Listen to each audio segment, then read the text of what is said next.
সাগরের মাঝে এক বুক ভরা পানি। সাগরের একেবারে মাঝখানে ছিল একটি ছোট্ট দ্বীপ।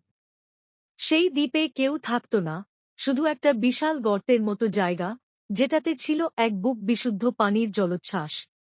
সেই জায়গাটির নাম ছিল নীল হৃদয়। সেই জলাধারের জলে বাস করত এক পরিদৃশ্য জলকন্যা, নাম নীলভরা।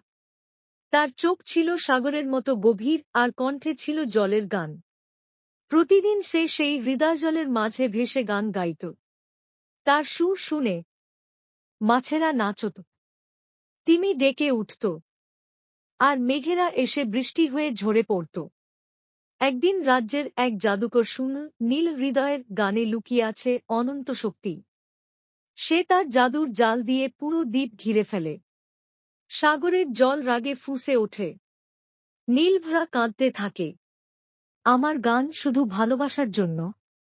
কেউ যদি সেটা লোভে দখল করে, আমি হারিয়ে যাব।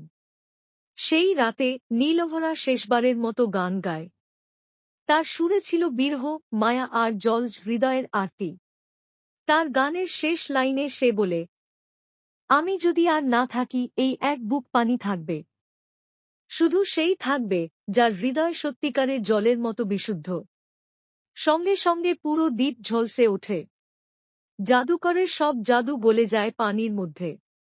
পরদিন সকালে দেখা যায় দ্বীপে এখন কেউ নেই। শুধু আছে সেই এক বুক বিশুদ্ধ নীল পানি, যার চারদিকে রামধনুর মতো আলো।